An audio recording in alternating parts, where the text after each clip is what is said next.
скучно без. Что делать, Фауст? Такого должен быть. Его же никто не приступает. Вся тварь разумная скучает. Иной ответ. Кто-то отец. Кто верит, кто утратил веру. Тот насладиться не успел. Тот насладился через меру, где всяк зевает и живет. И всех возгром. Зевай. Зевай. Сухая шутка. Найди мне способ как-нибудь рассеяться. Доволен будь ты доказательством рассудка. В своем альбоме запиши «Fastidium est quaes» — скука, отдохновение души. Я психолог. О, вот наука. Скажи, когда ты не скучал? Подумай, поищи. Тогда ли, как над Вергилием дремал и розги ум твой возбуждал? Тогда ли, как розами венчал ты благосклонных дев веселья и в буйстве шумном посвящал им пыл вечернего похмелья? Тогда, как погрузился ты в великодушные мечты в пучину темную науки, но, помнится, тогда со скуки, как арлекина из огня, ты вызвал, наконец, меня. Я мелким бесом избивался, развеселить тебя старался, возил и к ведьмам, и к духам, и что же? Все по пустякам. Желал ты славы и добился, хотел влюбиться и влюбился, ты из жизни взял возможную дань, а был ли счастлив? Перестань. Не расстравляй меня, ясно тайно. В глубоком знании жизни нет. Я проклял знание ложный след, а слава луч я случайно не уловил. Мирская честь бессмысленно, как сон. Но есть прямое благо, сочетание двух душ. И первое свидание. Не правда? Но нельзя ли узнать, кого изволишь поминать, не Гретхен ли? О, сон чудесный! О, пламя чистой любви! Там, где шум прелестный, где складка звонкий струи, там на груди ее прелестной покоя томную главу, я счастлив быть. Творец небесный! Ты бредишь, Фауст, наяву. Услужливым воспоминанием себя обманываешь ты. Не я ли тебе своим старанием доставил чудо красоты и в час полуночи глубокой с тобой свел ее? Тогда плодами своего труда я забавлялся одинокой, как вы вдвоем. Все помню. Когда красавица твоя была в восторге, в упоении, ты безмятежной душой уж погружался в размышления. А доказали мы с тобой, что размышления скуки семя. И знаешь ли, философ мой, что думал ты в такое время, когда не думает никто? Сказать? Говори. Ну что? Ты думал, агнец мой послушный, как жадно я тебя желал, как хитро в деле простодушной грезы сердце возмущал. Любви невинной, бескорыстно предалась она, что грудь теперь моя полна тоской и скукой ненавистной. Я жертву прихоти своей гляжусь, упившись наслаждением, с неодолимым отвращением. Так безрасчетный дуралей, вообще решаясь на злое дело, зарезав нищего в лесу, клянет ободранное тело. Так на продажную красу, насытясь ее торопливо, разврат косится боязливо. Потом из этого всего одно ты сделал заключение. Сокройся! Надо потворить. Беги от взора моего. Изволь, задашь мне задачу. Без дела, знаешь, от тебя не смею отлучаться я. Я даром времени не трачу. Что там велит? Говори. Корабль испанский трехмачтовый. Приставь Голландию готовый. На нем мерзавцев сотни три. Для обезьян. Почки злата. Да груз богатый шоколадов. Да.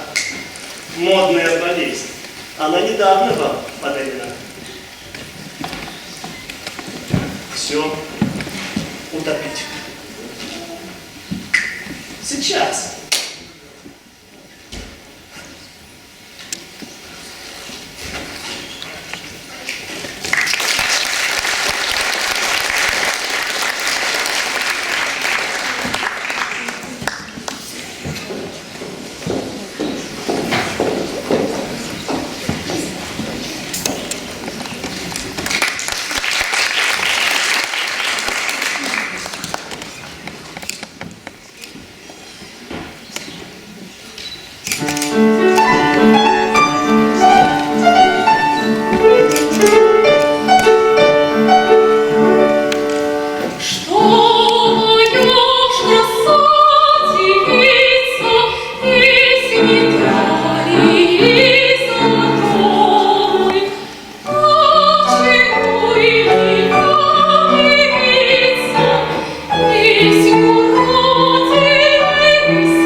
Храни меня, мой талисман. Храни меня в дни гонения, в дни раскаяния, волнения. Ты в день печали был у меня. Когда подымет океан вокруг меня валы летучие, когда грозою грянут тучи, храни меня, мой талисман. В уединении чуждых стран, на лоне скучного покоя, в тревоге пламенного боя, храни меня, мой талисман. Священный сладостный обман души волшебное светило, оно сокрылось, изменило. Храни меня, мой талисман. Пускай же век сердечных ран не растравит воспоминания. Прощай, надежда, спи, желание. Храни меня, мой талисман.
рога трубят.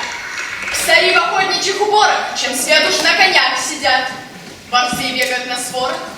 Выходит барин на крыльцо. Все, подбочась, обозревает. Его довольное лицо приятной важностью сияет. Чекмень, затянутый на нем, резкий нож за кушаком, за пазухой во фляжке ром. И рог на бронзовой цепочке. В одном чепце, в одном платочке, глазами сонными жена сердито смотрит из окна на двор, на псарную тревогу. Вот мужу подвели коня, он холку хватит и в стремяногу кричит жене: «Не жди меня!» и выезжает на дорогу. В последних числах сентября, презренной прозой говоря, в деревне скучно. Грязь, ненастье, осенний ветер, мелкий снег, с собой волков. Но то-то счастье охотнику! Не зная нег, под ежим полем горцует, везде находит свой ночлег. Бронится, мокнет и пирует опустошительный набег. А что же делает супруга? Одна в отсутствии супруга. Занятий мало ли есть у ней. Грибы солить, кормить гусей, заказывать обед и ужин, в амбар в погреб заглянуть. Хозяйке глаз повсюду нужен, он вмиг заметит что-нибудь. К несчастью, героиня наша, ах, я забыла ей имя дать. Муж просто звал ее Наташа, но мы будем звать Наталья Павловна.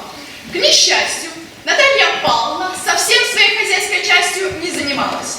Затем, что не в отеческом законе она воспитана была, а в благородном пансионе у эмигрантки Фальбала.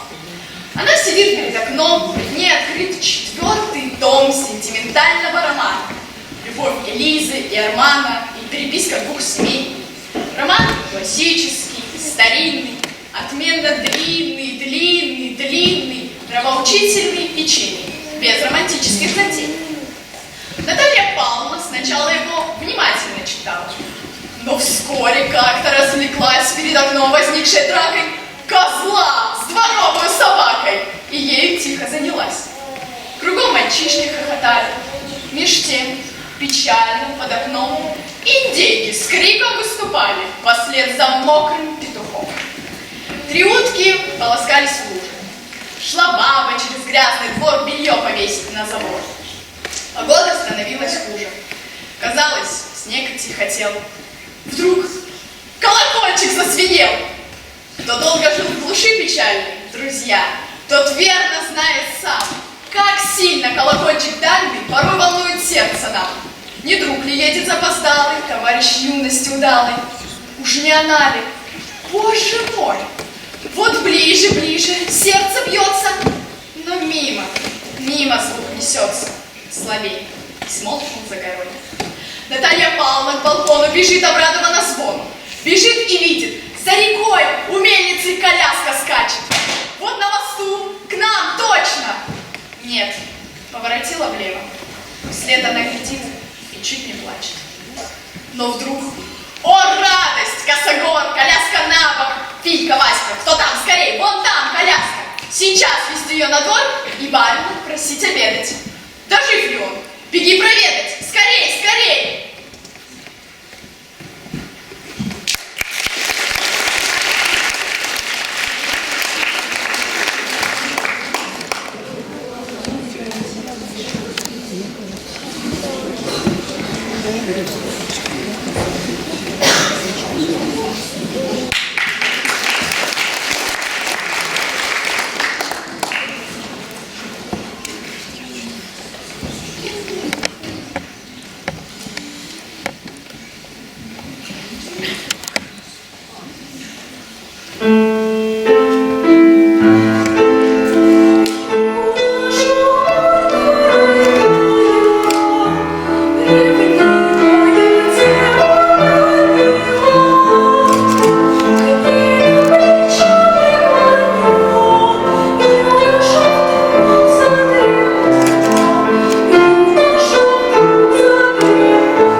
Я вас люблю, хоть я решусь, хоть это труд и стыд напрасно. И в этой глупости несчастной у ваших ног я признаюсь. Мне не к лицу и не по летам, пора мне быть умней, но узнаю по всем приметам, болезнь любви в душе моей. Без вас мне скучно, я зеваю. При вас мне грустно, я терплю. И мочи нет сказать желаю, мой ангел, как я вас люблю.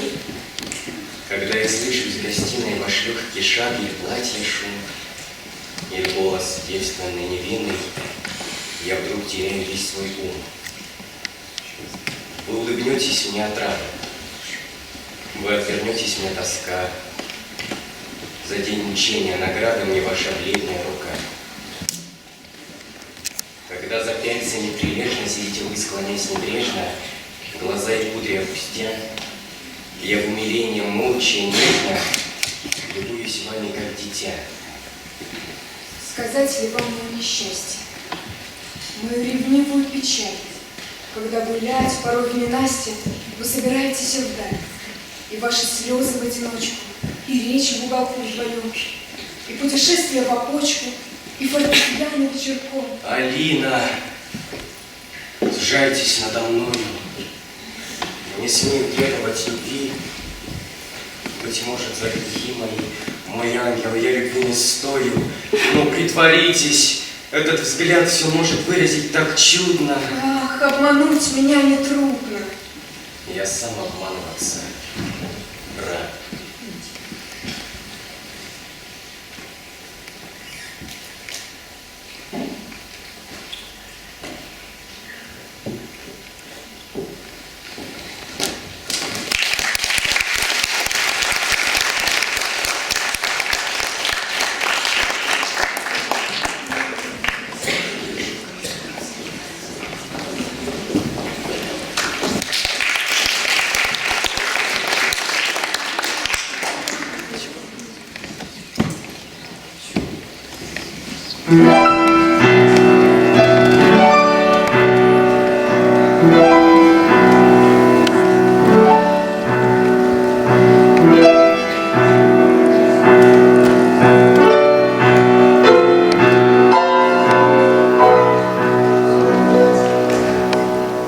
Есть на далекой планете город влюбленных людей.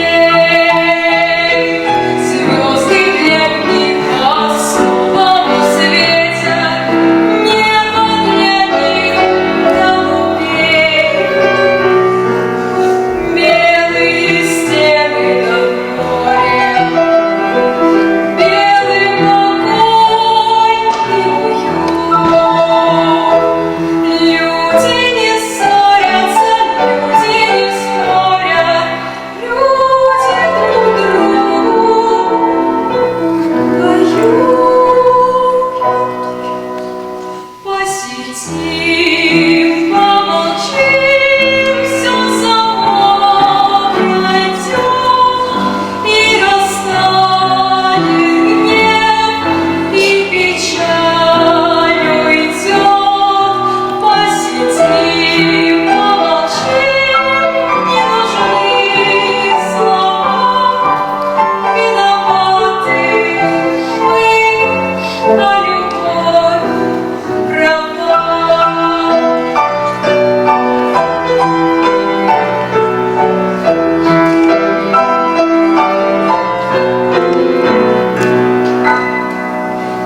Если тот город увидишь, сразу обиды прости. Словом напрасно меня не обидишь, ссорою не оскорбишь. Путь нам навеки осветит белого города свет. Пусть говорят, что над нашей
знаю. Вашей волей меня презрением наказать, но вы в моей несчастной доле хоть каплю жалости храня, вы не оставите меня. Сначала я молчать хотела, поверьте, моего стыда вы не узнали бы никогда. Когда надежду я имела, хоть редко, хоть в неделю раз, в деревне нашей видеть вас, чтоб только слышать ваши речи, вам снова молвить, и потом все думать об одном, и день и ночь до новой встречи. Но говорят, вы нелюдимы, в глуши, в деревне все вам скучно, а мы ничем не блестим, пусть вам и рады, простодушно. Зачем вы посетили нас?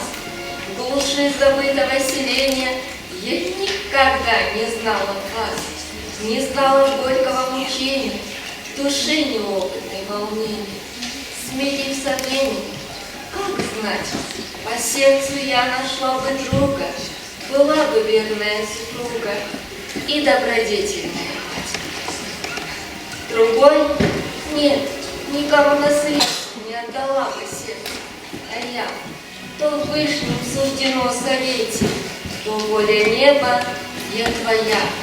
Вся жизнь моя была залогом свидания верного с тобой. Я знаю, ты мне послан Богом, до гроба ты хранитель мой. Ты в сновидениях мне являлся, незримый, ты мне был уж мил, твой чудный взгляд меня томил, в душе твой голос раздавался. Давно, нет, это был не сон, ты чуть пошел, без них не знала, вся обомлела, запылала и в мыслях молвила. Вот он, не правда ли, я тебя слыхала, ты говорил со мной в тиши, когда я бедным помогала или молитвой услаждала тоску волнуемой души. И в это самое мгновение не ты ли, милое видение, в прозрачной темноте мигнул, приникнул тихо к изголовью. Не ты, с отрадой и любовью, слова надежды мне шепнул. Кто ты, мой ангел ли хранитель, или коварный искуситель? Мои сомнения разреши. Быть может, это все пустое, обман неопытной души, и суждено совсем иное. Но так и быть, судьбу мою отныне я тебе вручаю, перед тобою слезы лью, твоей защиты умоляю. Вообрази, я здесь одна, никто меня не понимает, рассудок мой изнемогает, и молча гибнуть я должна. Я жду тебя единым взором, надежду сердца оживи, или сон тяжелый переви. Увы, заслуженный укор. Кончаю, страшно перечесть, стыдом и страхом замираю, но не порукой ваша честь, и смело ею себя вверяю.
сказал Евгений. Вот он, мой друг месье Гийо. Я не предвижу возражений на представление мое. Хоть человек он неизвестный, но уж, конечно, малый и честный. Зарецкий губу закусил. Онегин Ленского спросил. Что ж, начинать? Начнем, пожалуй, сказал Владимир. И пошли за мельницу. Пока вдали Зарецкий наш и честный малый вступили в важный договор, враги стоят потупя взор. Враги, давно ли друг от друга их жажда крови отвела? Давно ли они часы досуга, трапезу, мысли и дела делили дружно? Ныне злобно, врагам наследственным подобно, как в страшном, непонятном сне они друг другу в тишине готовят гибель хладнокровно. Не засмеяться ли им, пока не обогрилась их рука, не разойтись ли полюбовно? Но дико светская вражда боится от ложного стыда. Теперь сходитесь, хладнокровно, еще не целя два врага походкой твердой и тихо, ровно 4 перешли шага, 4 смертные ступени. Свой пистолет тогда Евгений, не приставая наступать, стал первый тихо подымать. Вот 5 шагов еще ступили, и Ленский, жмуря левый глаз, стал также целить. Но как раз Онегин выстрелил. Пробили часы урочные. Поэт роняет молча пистолет, на грудь кладет тихонько руку и падает. Туманный взор изображает смерть, не муку. Так медленно по скату гор на солнце искрами блистая спадает глыба снеговая. Мгновенным холодом облит Онегин к юноше спешит, глядит, зовет его. Напрасно, его уж нет. Молодой певец нашел безвременный конец. Дохнула буря, цвет прекрасный увял на утренней заре. Потух огонь на алтаре. Недвижим он лежал, и странен был томный мир его чела. Под грудь он был на вылет ранен, дымясь из раны кровь текла. Тому назад одно мгновение в всем сердце билось вдохновение, вражда, надежда и любовь. Играла жизнь, кипела кровь. Теперь, как в доме опустелом, все в нем тихо и темно, замолкло навсегда оно. Закрыты ставни, окна мелом забелены, хозяйки нет. А где Бог весть, пропал и след.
холмик, то ручей останавливают поневоле Татьяну прелестью своей.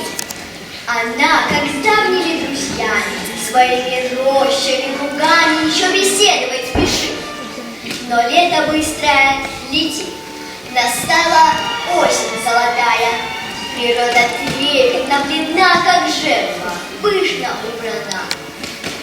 Вот север тучи нагоняет, дохнул, забыл. И вот сама идет волшебница зима. Пришла, рассыпалась, клоками повисла на сухах дубов. Легла волнистыми коврами среди полей, вокруг холмов. Река с недвижной рекой сравняла пухлой пеленой. Блеснул мороз, и рады мы проказом матушки зимы. Не рада ей лишь сердце Тани, не идет она зиму встречать, морозной пылью подышать и первым снегом с кровли баню мыть лицо, плеча и грудь. Татьяне страшен зимний путь. Отъезда день давно просрочен, проходит и последний срок. Осмотрен, вновь обид, упрочен, забвенью брошенный вазок. А босс обычный, 3 кибитки везут домашние пожитки. Кастрюльки, стулья, сундуки, варенье в банках, тюфяки, перины, клетки с петухами, горшки, тазы, etc. Ну, много всякого добра. И вот в избе между слугами поднялся шум.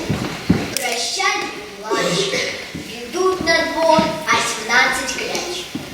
Вазок боярский их впрягают, готовят завтрак повара, горой кибитки нагружают, бронятся бабы, кучера. На кляче тощий и косматый сидит форейтер бородатый, сбежала щелить у ворот прощаться с барами.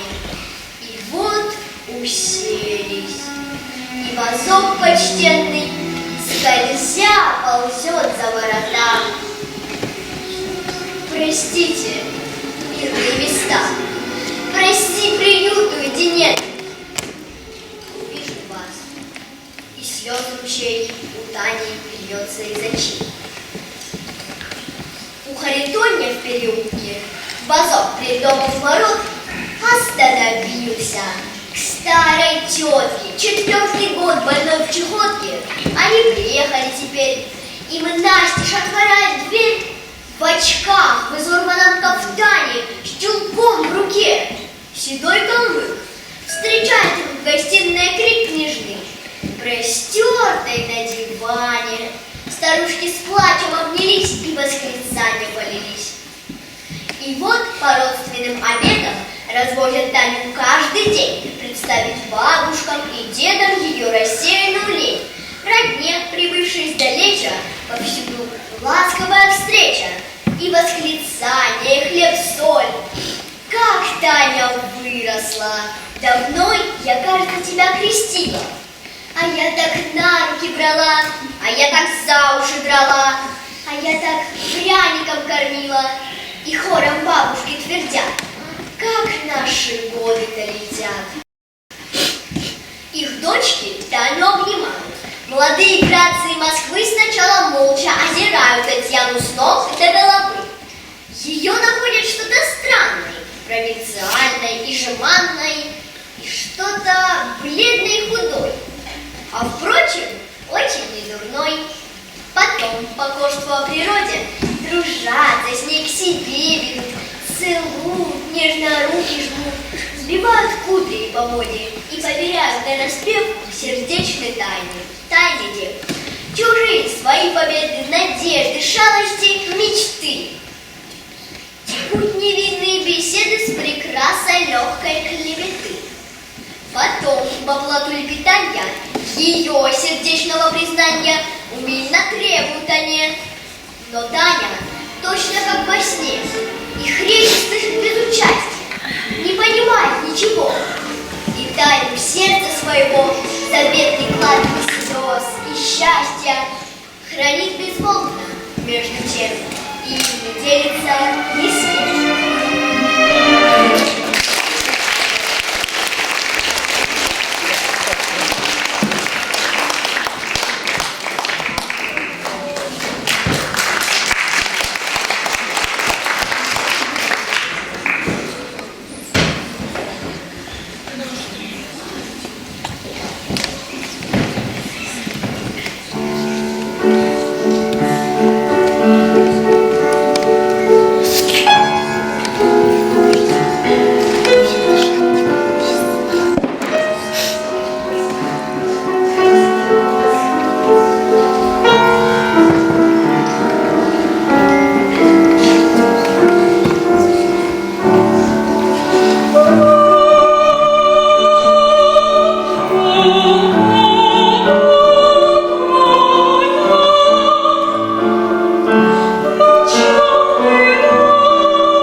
Скормленный в неволе орел молодой, мой грустный товарищ, махая крылом, кровавую пищу клюет под окном, клюет и бросает, и смотрит в окно, как будто со мною задумал одно.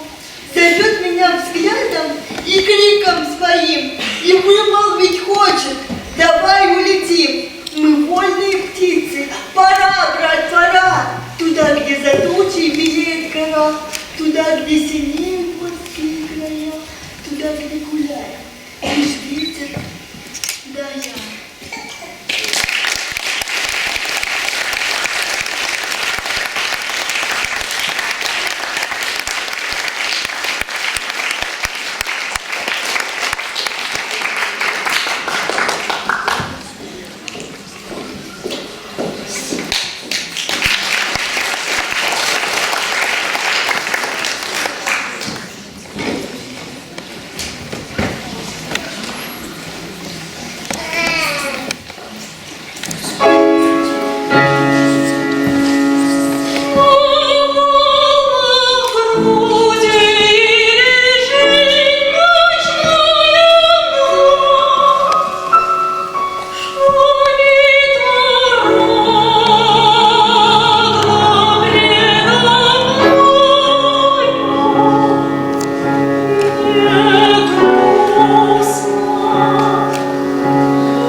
Налево сказку говорит, там чудеса, там леший бродит, русалка на ветвях сидит, там на неведомых дорожках следы невиданных зверей. Избушка там на курьих ножках стоит без окон, без дверей. Там лес и дол, видений полный, там на заре перехлынут волны на берег песчаный и пустой. И 30 виделей прекрасных чередой из вод уходят ясных, и с ними дядька их морской. Там королевич мимоходом пленяет грозного царя.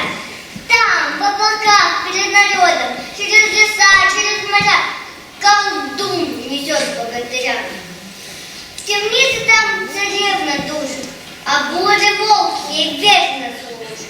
Там ступа с бабою Егой идет, бредет, сама собой.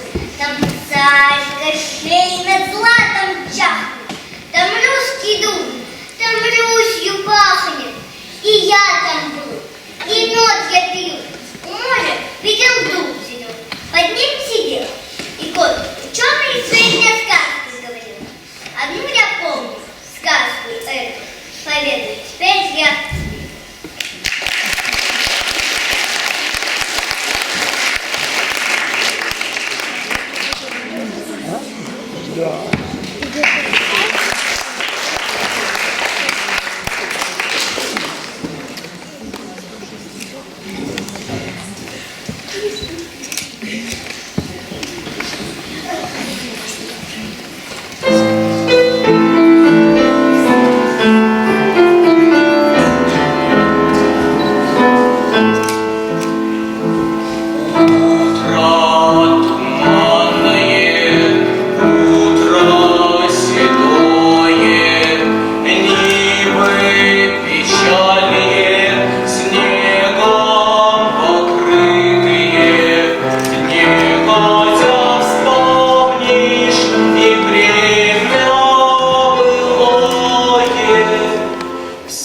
Старый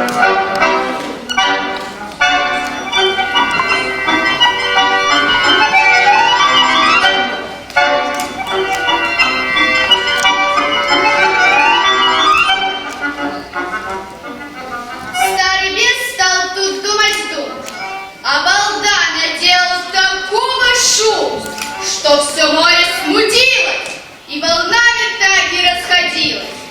Вылет бесенок.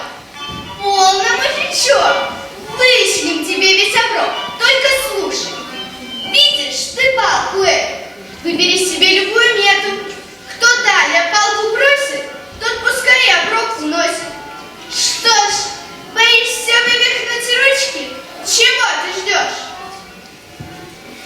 Да жду вон этой тучки. Зашвырну туда твою палку. Да и начну с вами чертями свалку.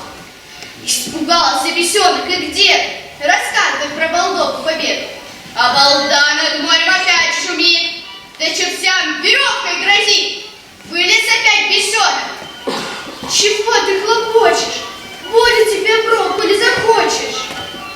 Нет, говорит балда, теперь моя череда. Условия сам назначу. Задам тебе враженых задач. Посмотрим, какова у тебя сила. Видишь, там сивая кобыла. Кобыла подымет кадым, да неси ее полный стыд. Снесешь кобылу, а брок уж твой. Не снесешь кобылы, а будет он мой. Бедненький бес под кобылу подлез, поднатулился, поднапружился, приподнял кобылу, 2 шага шагнул, на 3-м упал, ножки протянул. А балда ему: глупый ты бес, куда ж ты за нами полез? И руками-то снести не смог, а я, смотри, снесу промеж ног. Сел балда на кобылу верхом, версту проскакал, так что пыль столбом. Испугался бесенок, да где ты? Рассказывай про балдову победу. Черти стали в кружок. Делать нечего, черти собрали оброк. Да на балду взвалили мешок. Идет балда, похрякивает, а поп, завидя балду, вскакивает, за попытью прячется, со страху горячится. Балда его тут отыскал, отдал оброк, платы требовать стал. Бедный поп подставил лоб, с первого щелка прыгнул поп до потолка. Со 2-го щелка лишился поп языка, а с 3-го щелка вышибло ум у старика.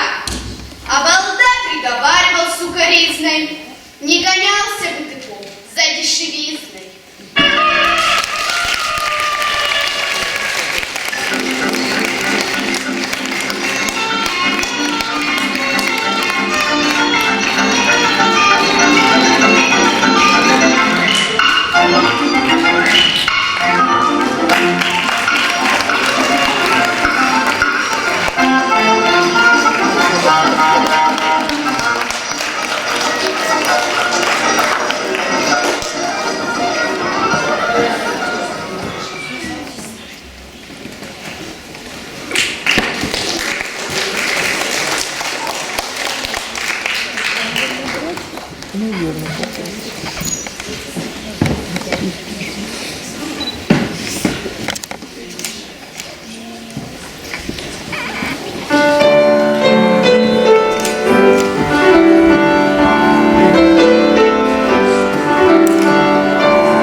Александр Сергеевич Пушкин. Барышня крестьянка. Отрывок. На другой день утром Лиза не замедлила явиться в роще свидания. «Ты вот, парень, вечерку нашу господ», — сказала она тотчас Алексею. Какова показалась себе барышня? Алексей отвечал, что он ее не заметил. «Жаль», — возразила Лиза. «А почему же?» — спросил Алексей. «А потому, что я хотел бы спросить у тебя, правда ли говорят?» «Что же говорят? Правда ли говорят, будто бы я на барышню похожа?» «Какой вздор! Она перед тобой урод уродом!» «Ах, Варя, грех тебе это говорить! Барышня наша такая беленькая, такая щеголиха! Куда мне с ней равняться?» Алексей божился ей, что она лучше всевозможных беленьких барышень. И, чтобы успокоить ее совсем, начал описывать ее госпожу такими смешными чертами, что Лиза хохотала от души. «Однако ж, — сказал он со вздохом, — хоть барышня, может, и смешна, все же я перед ней дура безграмотная». «И, — сказал Алексей, — есть о чем сокрушаться, да коли хочешь, я тотчас выучу тебя грамоте». «А взаправду, — сказала Лиза, — не попытаться ли в самом деле?» «Изволь, милая, начнем хоть сейчас». Они сели. Алексей вынул из кармана карандаш, записную книжку, и Акулина выучилась азбуке удивительно скоро. Алексей не мог надивиться ее понятливости. На следующее утро она захотела попробовать и писать. Сначала карандаш не слушался ее, но через несколько минут она и вырисовывать буквы стала довольно порядочно. «Что за чудо!» — говорил Алексей. «Да у нас учение идет скорее, чем по ланкастерской системе». В самом деле, на третьем уроке Акулина разбирала уже по окладам. «Наталью Боярскую дочь». Прерывая чтение замечаниями, от которых Алексей истинно был в изумлении, и круглый лист изморала афоризмами, выбранными из той же повести. Прошла неделя. Между ними завелась переписка. Почтовая контора учреждена была в дупле Старого Дуба. Настя втайне исправляла должность почтальона. Туда приносил Алексей крупным почерком написанные письма. И там же на синей простой бумаге находил каракульки своей любезной. Акулина, видимо, привыкала к лучшему складу речей, и ум ее приметно развивался и образовывался.